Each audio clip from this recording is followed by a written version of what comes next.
Et bonjour à tous les pandas, j'espère que vous allez bien. On se retrouve aujourd'hui pour l'épisode 14 de Road to FM, toujours pour le tournoi de l'IFRE. Et je me suis rendu compte en revisionnant l'épisode précédent que j'ai oublié de vous parler de la cadence du tournoi. Donc là, je tourne les trois premières vidéos à la suite. La cadence du tournoi, c'est du 1h30 par joueur, plus 30 secondes par coup.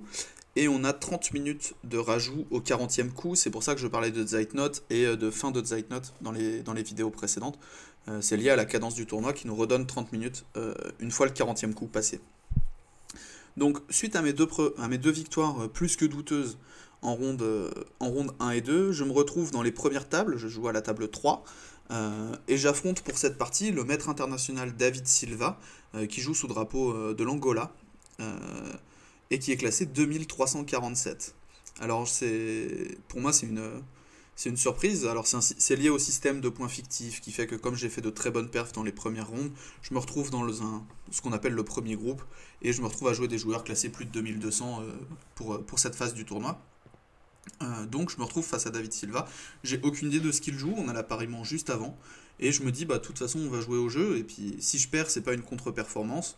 Et si je fais au moins nul, c'est un excellent résultat dans ce type enfin, contre un joueur aussi fort. Donc j'y vais et je me décide à lui jouer D4. C'est le coup que j'avais joué à Patrick Priser, donc je double les blancs. C'est le coup que j'avais joué à la ronde précédente. J'aurais pu jouer E4, mais je me suis dit de toute façon ça change pas grand chose. Mon adversaire qui joue cavalier F6, cavalier F3, G6. Et ici à Patrick Priser, je lui avais joué le coup C4 et je décide ici de jouer plutôt G3 directement. Je me dis je veux pas donner tout de suite l'adresse de mon pion C, est-ce qu'il va aller en C4, en C3. Et j'essaye aussi de le sortir un petit peu de ses cahiers et de juste jouer au jeu parce que je pense que dans la théorie il sera meilleur que moi. En compréhension de jeu, je ne sais pas, mais en tout cas en théorie c'est sûr que si on rentre dans des débats théoriques, il sera juste meilleur. Donc fou G7, fou G2, petit roc, et D6. Donc il décide d'adopter plutôt un système type Est indienne ou moderne, plutôt qu'un système avec D5, qui aurait été un système plutôt de type Grunfeld. Et là, je vois la position, donc je me dis, ah tiens, c'est marrant, tour E1, ça menace E4 et je sais pas comment il répond. Et, et c'est vraiment toute ma réflexion qui me fait jouer tour 1. Je me dis, c'est un coup rigolo parce qu'en fait, je me dis, si je joue fou F5, peut-être je peux avoir du cavalier H4. Et peut-être on peut avoir ce genre de truc où en fait j'ai un super centre et je sais pas pourquoi il m'a laissé le centre comme ça. J'ai un cavalier qui est un petit peu bizarre en H4, mais au moins ça a le mérite de jouer. Et je me dis, c'est marrant ce coup tour 1. L'idée c'est juste de jouer E4 et puis on verra ce qu'il fait. Donc je joue tour 1. Et là, je le vois qu'il commence à réfléchir beaucoup. Il réfléchit 10, 15 minutes, 20 minutes. Et je me dis, bon, bah c'est bien, au moins il connaît pas, je l'ai sorti de ses fichiers. Alors, c'est pas du tout un fichier à moi, c'est pas une prépa tour 1. C'est juste une improvisation complète de me dire, bah ça menace ce 4 et puis c'est à lui de trouver une idée. Comme j'ai pas en plus déjà joué mon pion C, il peut pas retomber dans ces schémas d'Est indienne qu'il connaît sûrement très bien. Et il se retrouve plus ou moins forcé de trouver sur l'échiquier une réponse à ce coup tour 1. Et il continue par fou F5, avec l'idée simplement d'empêcher E4, puisque simplement le pion serait prenable. Ici j'hésite entre plusieurs coups. Le premier coup avec lequel j'hésite c'est cavalier BD2. L'idée c'est que je remenace E4. Mais je m'étais dit ici il peut peut-être jouer cavalier E4. Et je m'étais dit sur cavalier H4, peut-être il peut prendre D2. Et après dame prend, juste il sauve son fou, par exemple fou D7 ou fou C8. Fou C8 pour défendre le pion B7. Et je me dis je suis pas sûr d'être mieux, je peux probablement continuer par E4, mais ma dame en D2 elle est un petit peu mal placée. Et peut-être il va jouer avec C5, ouvrir cette grande diagonale. J'étais pas complètement confiant de cette position. Et en fait, ce que j'ai raté, c'est que sur cavalier prend D2, je peux jouer cavalier prend F5 intermédiaire. Il peut pas sauver son cavalier parce que juste je prends son fou en G7. Et en fait, ici, il a juste pas de coup. S'il prend, je reprends. Et ici, j'ai une super position parce que j'ai la paire de fous qui brille et il peut pas faire grand chose contre. D'ailleurs ici je pouvais peut-être jouer fou prend B7 direct et c'était peut-être encore plus fort. Mais ça je l'ai raté dans la partie. Donc c'est pour ça que je joue pas cavalier D2, menace E4. Et je m'étais dit s'il joue D5 je préférerais jouer C4 et avoir mon cavalier en C3. Donc je voulais aussi éviter ce type d'idée. Donc c'est pour ça que dans la partie je joue cavalier H4 directement. L'adversaire qui me répond très vite fou E4. Je réponds par F3 avec l'idée simplement de chasser ce fou. Il joue fou C6 et je réponds par cavalier C3, coup de développement. Je me dis E4, de toute façon il peut pas trop l'empêcher. Donc on verra ce qu'il fait. Ici, il joue E5, et c'est le moment où j'ai un premier boulevard dans la position. Alors, est-ce que je joue avec D5? L'adversaire qui va jouer fou D7, puis E4. Et je verrouille le centre de cette manière-là. L'idée, ça va être de continuer par fou E3. Mais mon cavalier en C3 se retrouve mal placé. Puisque ici, dans ce type de position, on voudrait jouer avec C4, C5 pour essayer d'aller créer des faiblesses dans le jeu noir. Et ce cavalier, il bloque un petit peu le pion C. Et c'est plutôt une mauvaise chose. L'autre option que j'ai, c'est de ne toucher à rien. Par exemple, jouer un coup comme fou E3. Mais dans ce cas-là, je m'étais dit, le problème c'est que ça menace un peu rien. Il va falloir résoudre la tension à un moment, que ce soit par D5 ou par D prend E5. Et finalement, j'ai pas vraiment avancé. Lui, il va toucher à rien. Je vais par exemple un coup comme tour E8. Il menace de prendre et je suis pas hyper sûr que d'avoir bloqué mon pion E soit une bonne idée. Surtout que j'ai déjà joué tour E1, donc j'ai vraiment intérêt à ce que ce pion E il bouge. Et la dernière idée, c'est ce que je décide de jouer, c'est de prendre en E5. Alors l'idée, c'est qu'on rentre dans cette position-là. J'ai échangé les dames, mais ça change pas grand-chose. Et après le coup E4, qui est le coup de la partie, on rentre dans cette finale-là. Alors cette finale-là, c'est une finale qui est relativement connue. On peut l'appeler soit la finale de la moderne, soit moi j'aime bien constater que c'est une française d'échange, mais symétrique. Enfin, dans la française d'échange, il manque les deux pions E, et dans cette variante-là, il manque les deux pions D. Donc en fait, ça fait qu'on a un 3 contre 3 d'un côté, et un 4 contre 4 de l'autre côté. Et ce type de finale, c'est des positions dans lesquelles je suis relativement à l'aise. Donc je me sens plutôt confiant sur les plans. Je sais que je veux un cavalier en B3, un cavalier en C4, jouer A4, B4, C3, fou E3, et mettre l'autre fou et le fou en G2, plutôt essayer de l'échanger. Et essayer de contester la colonne D. Donc c'est plutôt ça. Les enjeux de la position, c'est plutôt qu'on a une colonne D qui est ouverte, donc il va falloir essayer de la contester. On a les cases C4 et C5 qui sont en réalité très intéressantes pour des cavaliers des couleurs. Le pion E5 qui peut être un petit peu faible, mais normalement on joue avec F6 ou avec F3 pour les blancs pour consolider ce pion et on n'a pas de problème. Et on essaye de mettre une petite pression, soit en essayant de menacer du A5, soit en essayant de menacer du B5 avec les blancs. Mais en tout cas, c'est des plans que je comprends relativement bien, même si je les ai jamais eu en partie longue. Je me dis, c'est des trucs que j'ai travaillé à l'entraînement avec mon ancien entraîneur. Et ça me semble pas être... Enfin, je me sens suffisamment à l'aise pour jouer ça contre un maître international. Il continue par cavalier BD7, il continue le développement, il menace un peu cavalier C5, donc je continue par fou E3, empêche cavalier C5. Et il joue cavalier F8. Et là, c'est le premier moment où je réfléchis beaucoup. Jusqu'ici, j'ai peut-être dépensé 20 minutes sur ma pendule. Et là, je vais dépenser un peu plus de 25 minutes sur cette position. En fait, ici, j'ai plusieurs options. Je comprends déjà que son idée, c'est de jouer cavalier E6, cavalier D4. Ça, c'était la partie simple. J'ai du coup plusieurs options pour y répondre. Soit je joue un coup comme fou H3, avec l'idée sur cavalier E6 de simplement venir prendre en E6, il reprend, et je joue cette position. Et par exemple, tour D1. Bon, par exemple, ce type de position. Et ici, j'étais pas complètement sûr, parce que ce pion en E6, il peut se retrouver extrêmement bien placé. Je lui ai laissé la paire de fou. Alors le jeu est très fermé, mais il a la paire de fou. Et j'étais pas sûr d'être mieux ici, ou même de jouer pour un quelconque avantage. Alors l'ordinateur me dit que c'est net avantage blanc, hein, cette position. Mais ça, j'étais pas complètement sûr. Je me disais, il va pouvoir jouer fou F8, ramener un cavalier en C5. Mon pion à F3 peut même se retrouver un petit peu faible, dans certaines variantes. J'avais du mal à voir comment je progressais proprement dans cette position. Et du coup, je me dis, fou H3, c'est pas forcément la bonne idée. L'autre option que j'ai, c'est de jouer un coup comme tour AD1. Mais là, je me dis, il va juste jouer cavalier E6. Et son idée, c'est juste de jouer cavalier D4 au prochain. Par exemple, si je continue par fou F1, c'est une idée un peu normale. En fait, il va jouer cavalier D4, il attaque le pion C2, et c'est dur de défendre ce pion C2. Donc si je joue un coup comme fou D3, il peut probablement juste doubler les tours derrière son cavalier, et je vais juste avoir des problèmes. Ici, c'est lui qui a un cavalier monstrueux en D4, et je vois pas comment je peux chasser ce cavalier proprement. Je vais jamais arriver à jouer C3 dans de bonnes conditions. Du coup, je me dis, mais en fait, le coup que j'ai envie de jouer sur cavalier E6, en fait, j'aimerais, sur fou F1, cavalier E6, avoir le coup C3 pour empêcher le cavalier d'arriver sur cette case D4. Et c'est pour ça qu'après 25 minutes de réflexion, je me finis par jouer le coup cavalier B1, et qui n'est pas un mauvais coup, hein. C'est un coup qui reste très correct pour les blancs, c'est le troisième coup de l'ordinateur. Ici, après cavalier E6, je peux jouer le coup C3 et empêcher l'arrivée du cavalier sur la case D4. Alors ici, c'est tout petit avantage noir, on est aux alentours de moins 0,5. Mais je me suis dit, ça joue encore, je connais encore mes plans, et il faut qu'il continue. Il a joué cavalier D7, il menace de venir en C5 et peut-être en D3.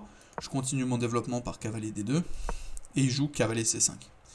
Ici, je joue fou F1. Je l'avais dit, un des objectifs de la position, c'est d'échanger ce fou de case blanche, qui est le mauvais fou bloqué derrière la structure de pion. Donc s'il vient en D3, moi je veux juste le prendre. Hop. Et probablement continuer par roi F2, roi E2, chasser cette tour, ou peut-être avoir du cavalier C4, ou des choses comme ça. Je m'étais dit ça doit aller pour moi. Je peux aussi jouer tour B1, et finalement ce cavalier en D3, il bloque son activité sur la colonne, et il est relativement instable.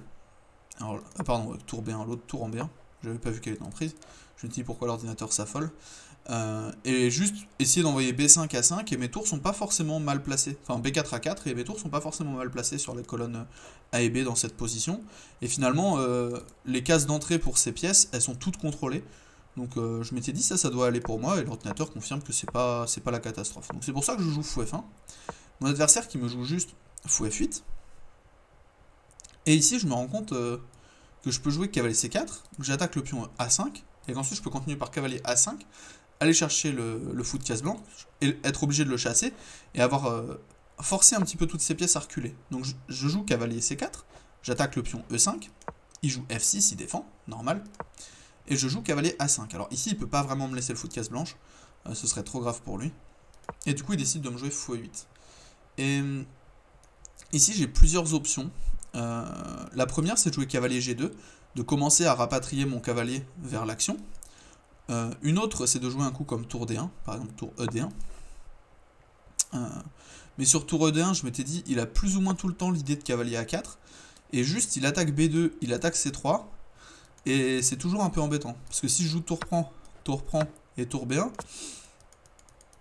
pour défendre mon pion, bah je suis pas sûr d'avoir beaucoup progressé. Il peut peut-être continuer par B6, cavalier C4.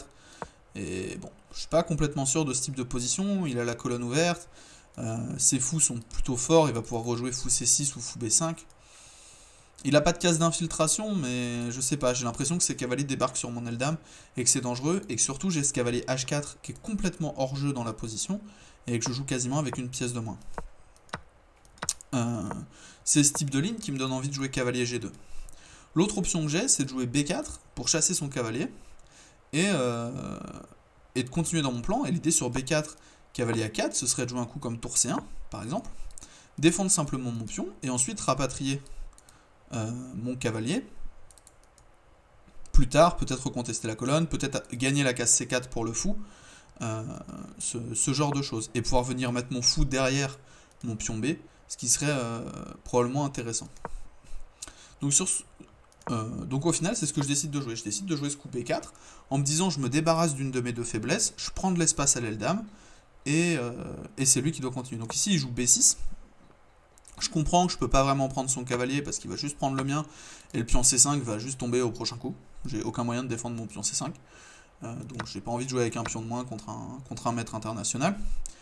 Du coup, je décide de sauver mon cavalier par le coup cavalier B3. Donc simplement, je rapatie mon cavalier. Je me dis, s'il prend, que je reprends. En fait, ici, j'ai ouvert la colonna. Et je pense que c'est plutôt à mon avantage, puisqu'il a un pion qui est presque arriéré en A7. Je menace peut-être un coup comme B5 pour fixer la faiblesse, ou je menace du tour A6 pour fixer ce pion. Et s'il essaye de s'en débarrasser par un coup comme A5, je peux au minimum prendre. Et on jouerait cette structure-là, où il a 3 îlots de pions, et moi, j'en ai que 2. Et où je pense que je suis un petit peu mieux à un moment de la partie. En réalité, ici, l'ordinateur préfère les noirs en pratique, de pas grand chose, hein. On est sur du moins 0,2, la position reste égale quand même très longtemps. Et en fait, je me dis, bah, cavalier B3, s'il prend, ça me va. Et s'il joue le coup qu'il a joué dans la partie, donc cavalier A4, qui attaque le pion C3, l'idée, c'est que j'ai jamais vraiment envie de jouer C4, parce que ça laisse la case D4. Encore et toujours, cette case D4, c'est un énorme problème. Alors, au-delà de fou prend B4, hein, qui serait en plus, qui juste gagne un pion, il y a vraiment cette case D4 que j'ai pas du tout envie d'abandonner. Et c'est pour ça que je décide simplement de défendre mon pion par tour à C1. Mon adversaire qui continue par A5, son idée c'est de faire disparaître soit le pion B, soit le pion C. Et et en faisant disparaître un de ces deux pions, de gagner soit la case C5, soit la case D4 pour un de ses cavaliers. Et une idée comme A3, je trouvais que ça marchait pas très bien, à cause de pion prend. Alors j'ai jamais joué C prend à cause de la case D4, et sur un coup comme A prend, j'avais l'impression qu'il pouvait jouer cavalier prend C3, tour prend C3, et fou prend B4. Et qu'il allait regagner du matériel, donc par exemple on va dire tour C1, tour, fou prend, tour prend. Et ici il a deux pions passés liés, et une tour contre deux pièces. Mais une de mes deux pièces, c'est ce cavalier en H4, dont je parle beaucoup depuis le début de la partie parce que c'est un énorme problème ce cavalier. Et en fait, c'est comme s'il avait une tour et deux pions contre juste une pièce, parce que ce cavalier est très très loin du jeu. C'est-à-dire que même quand je vais jouer cavalier G2, le cavalier n'a pas de rebond instantané pour revenir en jeu. Donc il pourrait continuer juste en augmentant la pression sur la position, et je pense que ça gagnerait pour les noirs, et l'ordinateur confirme. Et c'est quand je commence à calculer ce genre de variante que je me rends compte que dans cette partie, je suis étonnamment beaucoup plus affûté que dans les deux parties précédentes. Je sais pas si c'est le fait d'en avoir déjà joué deux, mais je me sens plus échauffé. Du coup, à la place, je décide de jouer fou C4. J'attaque le cavalier, il est plus ou moins obligé de le défendre, et je me dis, s'il joue avec fou F7 pour défendre, je me suis dit, peut-être, je peux prendre en A5, il doit reprendre, et soit je peux continuer par du fou D5, soit je me dis, fou D5, c'est un coup qui est chiant, ça bloque la colonne ouverte, ça prend le contrôle ici, il a jamais vraiment C6 parce que c'est juste en prise, et je me dis, ça c'est intéressant pour moi. Et je me dis, s'il défend avec son roi, c'est la partie, je peux continuer par le coup F4, et en fait je menace F5 qui gagne le cavalier. Donc il continue par le coup assez logique cavalier B2, il attaque mon fou, et je continue par fou D5, et je me rends compte ici qu'il peut pas jouer un coup comme C6 à cause de fou prend E6, roi prend E6, fou prend B6 qui gagne juste le pion A5 ou la tour D8, il a un petit peu le choix, par exemple tour D7, fou prend A5 ou cavalier prend A5, ça me semblait tout à fait correct pour moi. Et même s'il fait la fourchette, par exemple en D3, je m'étais dit, je peux au moins revenir en F3, et ok, il va prendre une qualité, mais j'ai deux pions pour la qualité, ça doit pas être si clair cette position. Et l'ordinateur confirme que c'est effectivement pas si clair cette position. Et du coup, c'est pour ça que après fou prend F7, que ici après cavalier B2, fou D5, il décide de jouer cavalier D3 directement. Il fait tout de suite la fourchette, et à ce moment-là, je lui joue fou prend A8, j'encaisse le peu de matériel, de toute façon il va regagner une des deux tours, hein, et il joue... Et je propose nul, d'ailleurs. Quand je joue fou prend A8, je propose nul. Je me dis, bon, on va liquider beaucoup de matériel. Je vais liquider beaucoup de pions, parce qu'en fait, ce que je vois à ce moment-là, c'est qu'on va jouer tour prend A8, pion prend A5, pion prend A5, pion prend E5, pion prend E5. Pion prend E5. Cavalier prend tour, pion prend E5. Qu'on va tomber là-dedans, et que ça me semble être complètement égal. Je vois pas vraiment de raison de jouer ça pendant des heures. Mais bon, après, avec les quarts de Hello, je le prendrais pas mal s'il voudrait jouer ce genre de position. Donc c'est pour ça qu'après fou D5, qu'après fou prend A8, je propose nul, c'est que j'estime que la position devient complètement égale. L'adversaire qui joue qui joue tour prend A8, je prends A5, il reprend, je prends F4, et ici il peut pas se permettre de jouer pion prend F4, puisque juste je sauverais ma qualité de plus par tour F1 échec, et ça ce serait probablement gagnant pour les blancs. Du coup il doit d'abord prendre une des deux tours, celle qu'il veut, donc il a décidé de prendre en E1, j'ai repris, et maintenant il prend en E5. Et on arrive dans cette position où on a 5 pions chacun, il a la paire de fous, mais le centre est quand même très fermé, il y a 3 colonnes ouvertes pour 2 tours sur l'échiquier, la colonne F est probablement celle qui sera le plus dure à exploiter, puisque les deux rois pourront la colmater facilement, et la colonne D également. C'est-à-dire que si on imagine un roi en E2, un roi en E7, par exemple le cavalier F3, fou ici, roi ici, roi ici, roi là. En fait, on voit que les rois ici, ils contrôlent les 3 cases d'entrée des deux colonnes ouvertes adjacentes, et qu'au final, la colonne la plus intéressante à contrôler, ce sera la colonne B à terme. Et ça, on peut le comprendre avec la position des pièces, ici, après pion prend E5. Donc je me dis, ok, un coup comme tour B1, c'est peut-être un coup, mais si je joue tour B1, il va juste contester immédiatement par tour B8. Ça, c'était ce que je m'étais dit. Et je me dis, ici, on a tous les deux le contrôle de la seule colonne ouverte, et j'ai pas forcément envie d'échanger les tours, parce qu'il a toujours cette paire de fous, qui peut briller en finale. Donc je me dis, il faut que je trouve un moyen intéressant de recontrôler la colonne B, un peu en force. Donc je décide de jouer cavalier F3, j'attaque le pion E5, il faut qu'il le défende. Il défend par fou D6. Et je continue par cavalier B D2. Alors l'idée c'est quoi? L'idée c'est que je veux jouer cavalier C4, qui attaquerait le pion E5. Et que s'il veut l'empêcher, son seul coup qui l'empêche, c'est de jouer fou B5. Et dans ce cas-là, je peux jouer tour B1 et prendre le contrôle de la colonne B. Donc c'est la partie. Il a joué fou D3 et tour B2. Et ici, j'ai juste le contrôle de la meilleure, meilleure colonne de l'échiquier. Alors certes, j'ai un petit peu de pression sur mon pion E4, mais ici je m'étais dit ça doit être égal. Et ça me dérange pas de jouer ça avec les blancs, je vois pas pourquoi je serais moins bien. L'ordinateur donne d'ailleurs une évaluation proche de égal. Il donne un micro avantage noir, moins 0,4. Enfin, moins 0,04, pardon. Ce qui est vraiment très très faible.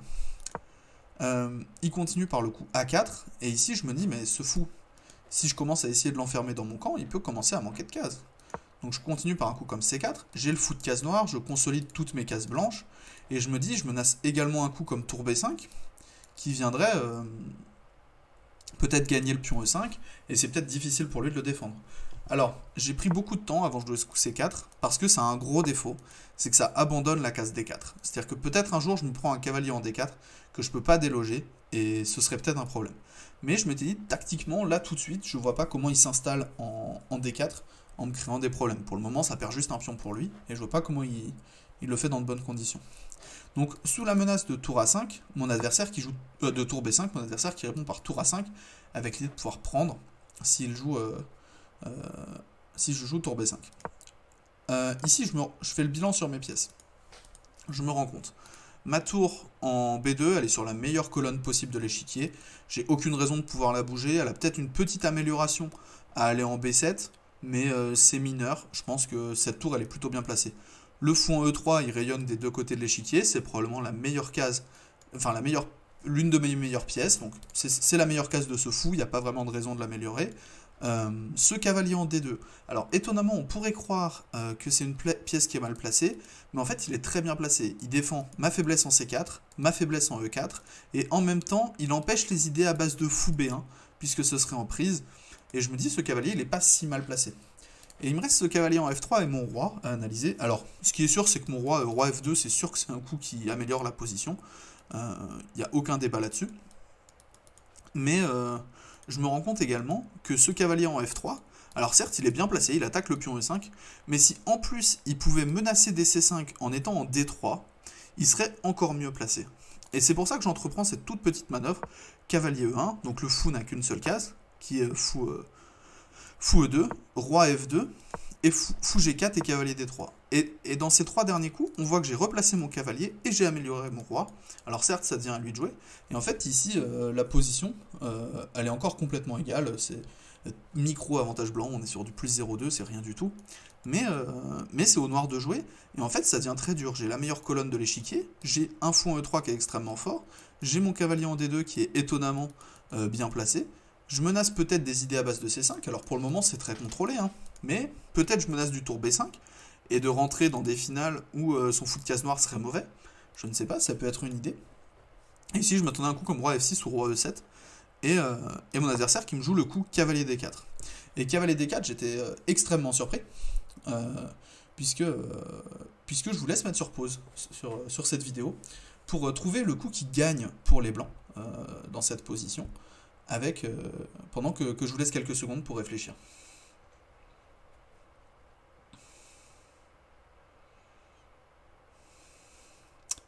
Donc pour ceux qui ont pu trouver la solution, félicitations à vous.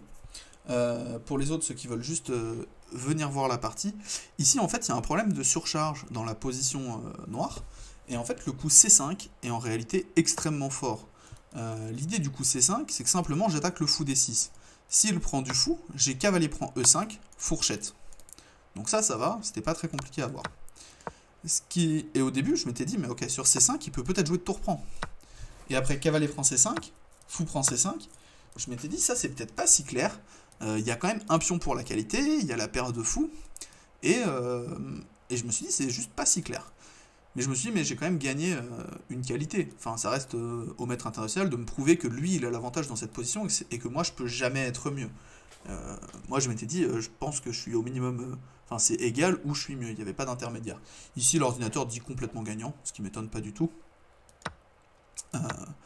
mais c'est pas la partie. Donc ici j'ai joué du coup le coup C5. Il était très surpris. Au début je m'attendais à ce qu'il ait une réponse très rapide à ce coup, puisque je m'étais dit il l'avait vu et il avait une idée. Et ici il passe une quinzaine de minutes sur le coup. On avait encore tous les deux une quarantaine de minutes. On est au coup 38. On n'a pas eu de Zeitnote dans la partie. Peut-être on a même que 20 minutes, mais il n'y a pas eu de Zeitnote. Et ici il réfléchit assez longtemps et il me joue le coup A3. Et au lieu de perdre une qualité après tour prend C5, ici il me donne le coup de tour B7. Et la différence c'est qu'après tour prend C5, cavalier prend C5, fou prend C5, j'aurai le très fort tour prend C7 fourchette. Et ça change tout dans les variantes où il veut prendre en C5. Donc en fait je me dis mais après tour B7 j'ai désormais juste une pièce de plus. Et je ne sais pas du tout comment il envisage de revenir dans la partie. Mon adversaire qui me joue tour B5, j'échange en B5. Et on est au 41e coup. Donc là, je me lève, je joue mon 40e coup, tour prend B5, je me lève tout de suite pour aller prendre une pause. Je sais que mon prochain coup, c'est pion prend D6, j'aurai pas de raison de le réfléchir plus que ça. Mais l'objectif, c'est surtout de respirer un peu et de prendre une petite pause maintenant qu'on a 30 minutes de plus à la pendule. Je reviens à ma table, je joue pion prend D6, il reprend. Et je me dis, ok, j'ai une pièce de plus, mais comment est-ce que je la gagne, cette partie? Et surtout, comment je ne la perds pas? Parce que perdre, ce serait très grave. Faire nul, bon, tant pis, si j'ai fait nul avec une pièce de plus contre un pion, tant pis. Mais surtout, comment je la gagne? Et je me rends compte qu'en fait, mon seul moyen de la perdre, c'est qu'il gagne le pion A2 et que son pion A3 parte à dame. Si son pion A3 arrive en A1, je vais la perdre. Donc si je perds mon pion A2, j'ai un problème. Donc je me dis, ok, je vais tout de suite aller attaquer. Enfin, je vais commencer par défendre mon pion A2. Et après un coup comme cavalier C3, je vais simplement attaquer son pion A3. Et je vais liquider ces deux pions à l'aile dame. Comme ça, je suis sûr de ne plus jamais perdre cette partie. Alors certes, ça donne le pion E4 sur échec, mais il ne peut plus défendre le pion A3. Donc je joue roi E1, il joue fou E6, et je joue cavalier prend A3. Et on se retrouve dans cette position où après le coup cavalier C3, je vais perdre mon pion A2. J'aurai une pièce contre deux pions passés liés. Je me dis, au pire, je donne la pièce sur les deux pions passés liés. On fait match nul, et c'est pas grave. Ça, c'est ce que je me dis au moment où je joue cavalier B4 dans cette position. Je me dis, au pire, on rentre là-dedans, je sacrifierai une pièce sur les deux pions, et au pire, match nul, c'est pas la fin du monde. Donc je joue cavalier B4, cavalier C3, c'est la partie, cavalier C4, c'est la partie également. Il joue cavalier prend E4, roi E1, c'est la meilleure case du roi. Fou E6, c'est la partie, cavalier prend A3, c'est la partie, et cavalier C3.